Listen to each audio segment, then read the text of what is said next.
예, 안녕하십니까. 자, 오늘 우리가 형법 판례로라 해서 이제 판례 전문 강좌를 오늘부터 개강을 합니다.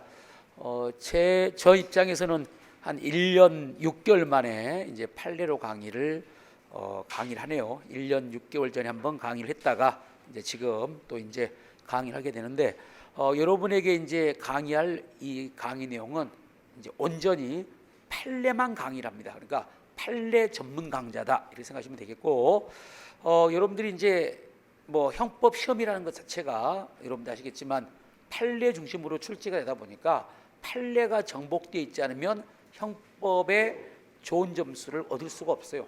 다시 말하면 뭐 판례를 몰라버리면 어차피 뭐 과락으로 끝납니다. 그래서 가장 형법의 시간도 많이 소요되고, 또 여러분들이 뭐 형법 시험에 뭐 이 고득점의 요체는 여러분들이 판례를 많이 알고 정확히 하는 거예요. 그래서 우리가 이제 판례 강의를 따로이 설강을 해서 강의를 하게 되는데, 이게 이제 아쉬운 점이 있다면요, 여러분도 아시겠지만 모든 강의가 그래요.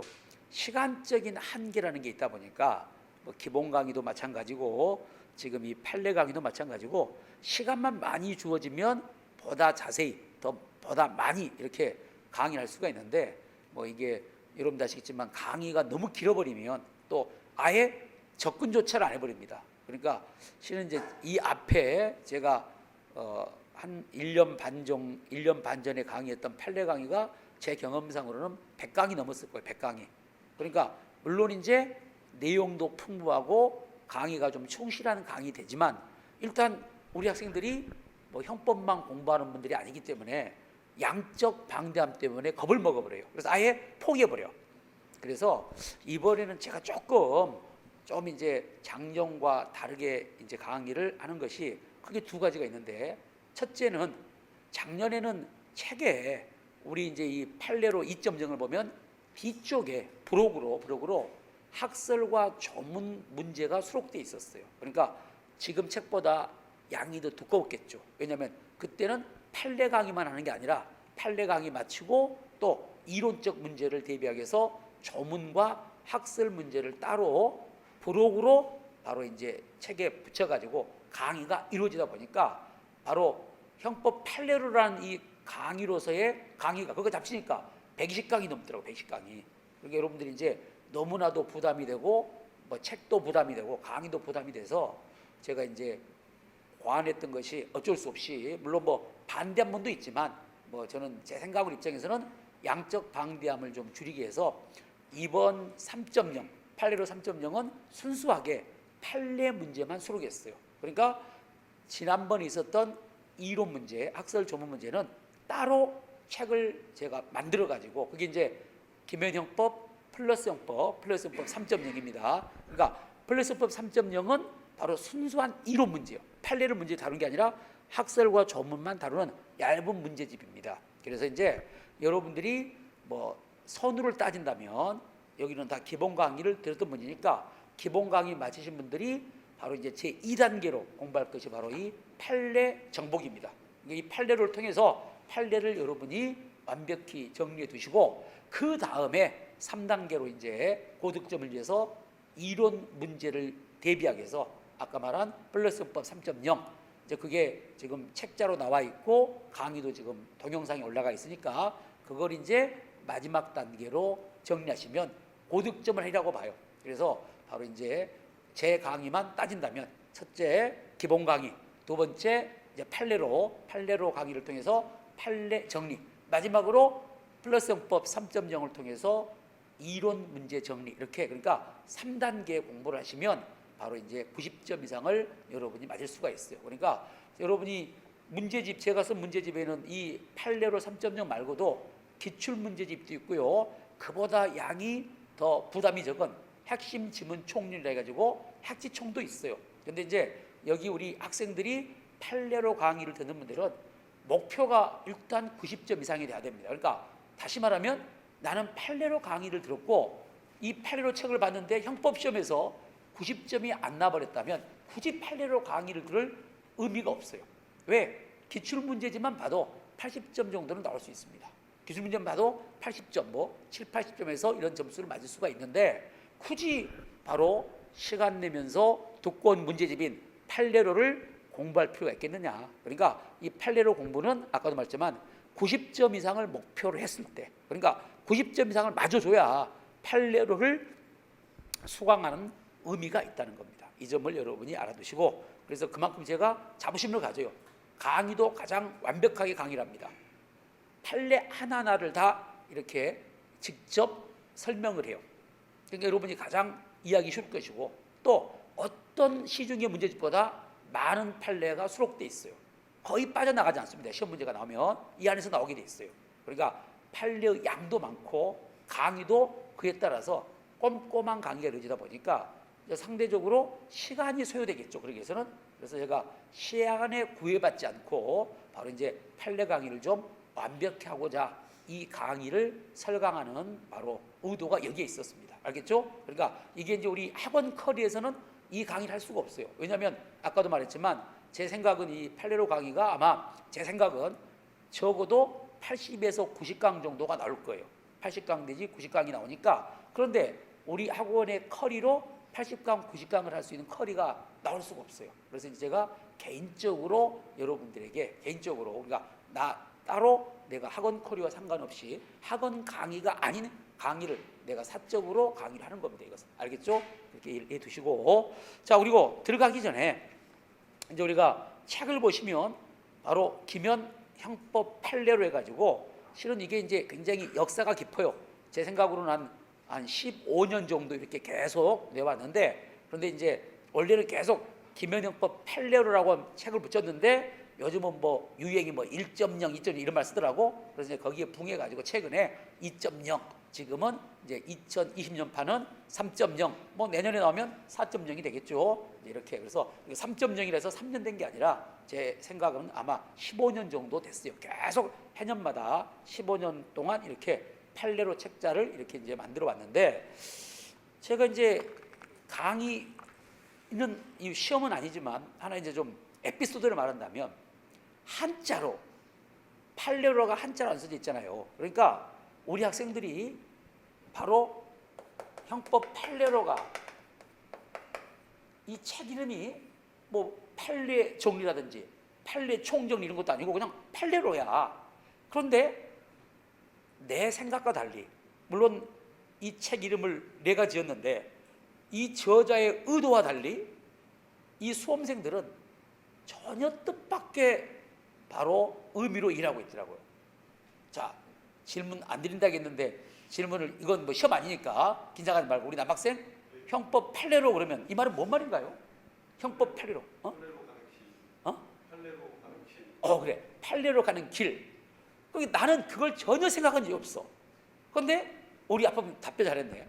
우리 학생들 대부분이요, 이 로자를 아까 말한 것처럼 길로자로 생각하고 있더라고. 판례의 길, 판례에 이르는 길, 뭐 판례로 가는 길인데, 나는 그 학생들 말 듣고 처음 알았어. 그러면 아니 왜 책 이름을 판례로라고 지었습니까? 그런데 나는 그게 아니고 그 앞에가 이제 내 이름이 들어있잖아요. 내 이름이 이제 제가 예전에 남부경찰에 있었을 때 이제 책자가 이게 나왔는데, 자, 김현형법이 들어있어. 그러니까 김현형법 판례로, 이 말은 판례는 바로 김현, 내 이름을 강조하는 거야. 김현형법 판례로 익히자. 알겠죠? 그러니까 길과 상관없이 김현형법 판례로, 바로 그러니까 형법, 김현형법 판례로 정리하자. 그런 의미로 판례로야. 그러니까 뒤쪽이 생겼지만 김현형법 판례로 공부하자 이거야. 형법, 김현형법 판례로 공부하자. 그런데 그래서 판례로라고 이제 축약을 했는데, 우리 학생들이 이 로자를 길로로 생각해가지고 그래서 속으로 꿈보다 해몽이 좋다. 그리고 이제 우리가 여담이지만 뭐 시 같은 경우 보면은, 시를 보다 보면은 그 시인과 그 해석자의 의도가 다를 수가 있어요. 그러니까 오히려 시인은 그 문장을 사용했을 때, 시어를 썼을 때 그 말이 아닌데 후세 사람들이 오히려 자기가 생각한 것보다 훨씬 더 좋은 이미지로 표현을 이해를 해가지고 시가 굉장히 좋은 시로 나오는 경우가 있어요. 이건 아닌데 제 생각은 그래요. 여러분이 국어 시간에 지금도 배운지 모르겠네요. 제 고등학교 때 배웠던 시가 하나 있는데 한용운님의 만에 한용운님의 임해춤 이목 들어봤나요? 임해춤 지금도 나오나? 고등학교 때? 거기 보면 임은 같습니다라고 나오잖아요. 그때 임은 뭡니까? 임은 여러분 학교 다닐 때 임은 같습니다. 임은 밑에다가 뭐라고 써? 그래 좋아요. 공부 잘했네. 우리 때도 조국이라고 공부했어요. 그런데 과연 한용운님이 시를 썼을 때 과연 한용운님은 임을 조국이라고 자기도 그렇게 생각하고 썼을까? 그게 의문이야. 그러니까 자기는 조국이 아닌데 뒤에 후세 사람들이 뭐 민족 시인이고 저항 시인이니까 이때 한용운님은 이때 임을 조국이라고 비유해서 썼을 것이다. 해가지고 우리도 지금도 임 해놓고 여기다가 조국 이렇게 한용운 선생님이었다. 임은 물론 스님이었죠. 아니 스님이면 남자 아닙니까? 뭐 여자친구 없었을까요? 모르는 일이에요, 여러분이. 그러니까 나는 이미 혹시 뭐 마음에 있는 여자친구도 있을 수 있어. 임은 같습니다. 그런데 우리가 해석할 때 이제 임을 적으로 하듯이 제가 아까 말한 판례로 할 때 지금처럼 내 의도와 달리 전혀 달리 여러분들이 그런데 여러분들의 해석이 훨씬 좋다니까. 나는 그냥 김현영법 판례로 공부하자. 판례로 이렇게 말했는데 아까 우리 학생이 말한 것처럼 바로 판례로 이르는 길 얼마나 고상해. 그러니까 뒤에서 오히려 수강생들이 이 책 이름을 더 좋게 만들어주는 그래서 이제 그런 의미로 판례로 갑니다. 그렇게 하시고 자 지금 이제 우리가 책을 한번 잠깐 넘겨봅시다. 여러분이 뭐 우리 판례는 공부했던 기본서 목차대로 공부를 해요. 그런데 서론을 보시면요. 서론을 잠깐 보면 1장에 재형법정주가 있고 거기 보시면 8페이지에 핵심 판례 정리라고 돼 있고 다음에 좀 넘어가면 이제 바로 뒤쪽을 보시면 뭐라고 돼 있느냐? 우리 교재 41페이지 보시면 심화 판례 정리. 그러니까 각 테마에 따라서 이게 지금 테마별로 판례가 수록되어 있는데 제가 이제 문제를 좀 난이도를 이렇게 조정을 했어요. 그러니까 앞에 있는 핵심 판례 정리고 뒤에는 이제 심화 판례 정리라고 해가지고 조금 이렇게 이원화해서 책을 편지했는데 바로 의도는 뭐냐면은 핵심 판례 정리는 정말 핵심이에요. 반드시 우리가 알아야 될 것이고 심화 판례 정리는 조금 이제 더 지엽적이고 깊이 있는 그러니까 반드시 알아야 되는 건 아니야. 솔직히 뭐 안 해도 크게 지장은 없는 그런데 사람이 또 불안한 심리가 있잖아요. 제가 아무리 강해도 이것 말고는 절대 나올 수 없다. 그런데 그거 외적이도 나올 수도 있다니까. 그래서 그런 경우도 있기 때문에 제가 가급적이면 핵심 판례 정리에다가 우리가 시험에 나올 것들을 전부 다 몰아놨어요. 그러니까 여기 있는 우리 채용 준비하신 분들은 또 뭐 승진 준비하신 분들은 제 생각은 핵심 판례 정리만 잘 알아도 제가 보기에는 시험에는 지장이 없을 것 같아요. 다만 약간 말한 것처럼 제 강의 수강생들이 주로 우리 이제 일반 채용과 승진 준비생들입니다. 승진 시험 준비생이고 이제 뭐 더러는 법원직이나 검찰들도 있지만 그분들은 많잖아요. 그래서 주로 아까 말한 것처럼 승진, 뭐 일반 채용, 경감부 이런 경찰청 주관의 시험을 대비한 분들인데 제 생각 같아서는 우리 일반 채용을 준비하신 분들은 핵심 판례만 정리해도 전혀 지장이 없다고 봐요. 그런데 이제 승진이나 특히 경감부는 심화 판례까지 반드시 공부를 하셔야 돼요. 알겠죠? 그러니까 한마디로 이 이른바 수강의 대상에 따라서 공부의 바로 양이 달라집니다. 그러니까 일반 채용을 준비하신 분들은 핵심 판례 정리만 공부해서도 제 생각은 충분해요. 충분해. 어떤 문제집보다 그래도 양이 많아요. 그런데 이제 심화 판례 정리는 승진이라든지 또는 경감부 시험 이제 그런 준비생들은 심화 판례 정리까지를 꼭 대비해 주기 바라요. 그러니까 일반 채용, 검찰직 이런 준비하신 분들은 바로 이 핵심 판례 정리만 보시면 될 것 같고 심화 판례 정리는 승진이나 경감부를 준비하는 분들이 꼭 대비를 하셔야 된다는 거. 그런데 제가 아까 이제 이런 말 했죠. 하두로 형법에 바로 이제 강의가 아까 말한 것처럼 시간적 한계가 가장 문제가 돼요. 그래서 제가 실은 작년까지는요, 심화 판례 정리까지도 다 강의를 했어요. 다 하나씩. 그러니까 시간이 너무 걸리더라고요. 너무. 그래서 올해부터는 좀 바꿨어요. 그래서 이제 올해는 이 핵심 판례 정리를 꼼꼼히 보고 심화 판례는 원칙적으로 강의를 안 합니다. 그러니까 심화 판례도 물론 해설은 잘 되는데 원칙적으로 안 하고 중요하다고 보는 것 정도를 몇 개 발췌해 가지고 보는 식으로 해서 강의의 시간을 좀 줄이려고 해요. 그러니까 강의가 뭐 우리 승진 공부하신 분들은 모르겠지만 일반 채용을 준비하신 분들은 뭐 이른바 지금 시험 과목 자체가 영어하고 국사가 메인입니다. 바로 내년까지는. 그래서 영어 국사에서 거의 당락이 결정돼요. 그러니까 형법은 선택 과목이다 보니까. 그런데 이제 시간도 없는데 뭐 심화 판례, 제가 아까 말한 것처럼 우리 일반 채용에 나올 가능성도 거의 없는데 여기까지 꼼꼼히 해가지고 강의 양을 늘려가지고 여러분들에게 너무 부담을 주는, 그러니까 우리가 예컨대 뭐 80강하고 90강은 또 다르거든요. 그러니까 그래서 조금 이제 어쩔 수 없이 바로 올해부터는 핵심 판례 바로 이 정리는 정말 꼼꼼히 하되 심화 판례는 발췌해서 좀 볼만한 것 정도만 보면서 강의의 시간을 좀 줄이려고 하니까 그 점도 여러분들이 바로 좀 이해해 주시기 바래요. 자, 그럼 먼저 이제 여러분이 뭐 기본 강의 때 말씀드렸지만 재형법정주의는 오늘 여러분이 재형법정을 공부하는데 우리 형법에서 가장 어려운 영역이 바로 여기에요. 판례로만 따지면 여러분이 기본 강의 들을 때는 재형법이 별로 어렵지 않습니다. 왜? 기본적인 것만 설명하니까. 그런데 바로 재형법정주는 100% 판례가 나오게 돼 있어요. 그러니까 우리 일반 채용을 준비하시든 승진을 준비하든 경감부를 준비하든 반드시 바로 한 문제가 재형법정주가 나오는데 재형법정주의 출제는 100% 판례로 나오게 있다는 거예요. 그래서 근데 그 재형법정을 이제 판례를 정리해야 되는데 좀 이따 보시겠지만 정말 해설 읽어봐도 뭔 말인지 모르는 판례들이 많아요.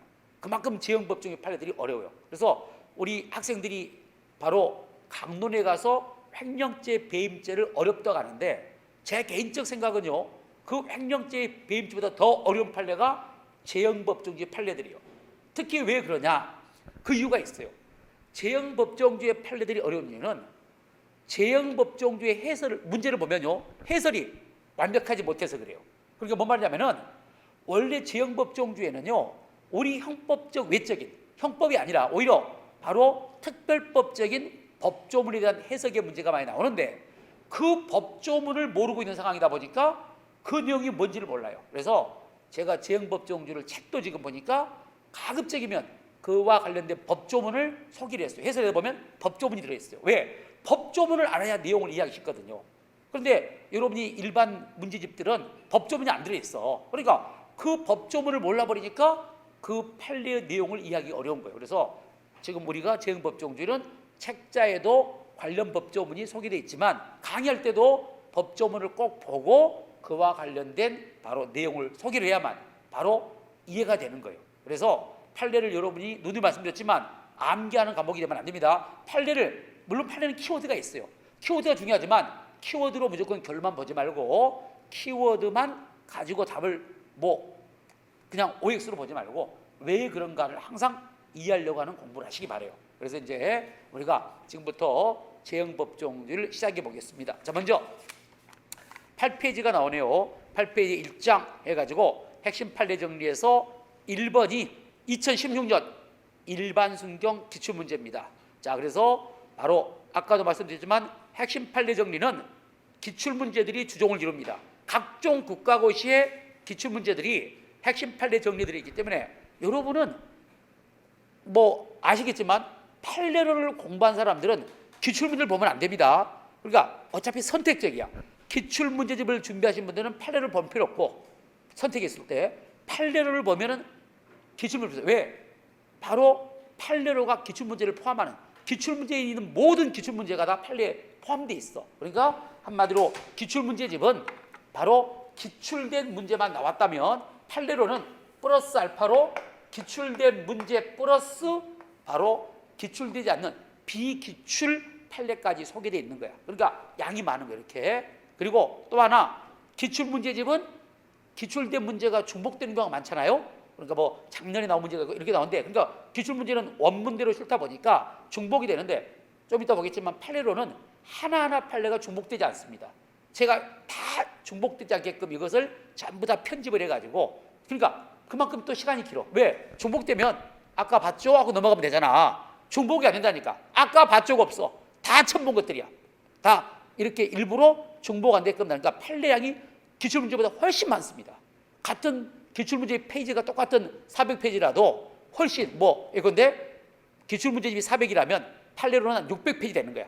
판례가 그만큼 많다는 겁니다. 중복이 안 돼 있으니까. 그래서 이제 우리가 바로 이렇게 핵심 판례는 각종 국가고시 기출은 다 들어있는 것이고, 또 중요한 판례가 함께 포함되어 있어요. 그래서 기출문제를 볼 필요가 없어요. 기출문제 판례가 다 들어있으니까. 자, 먼저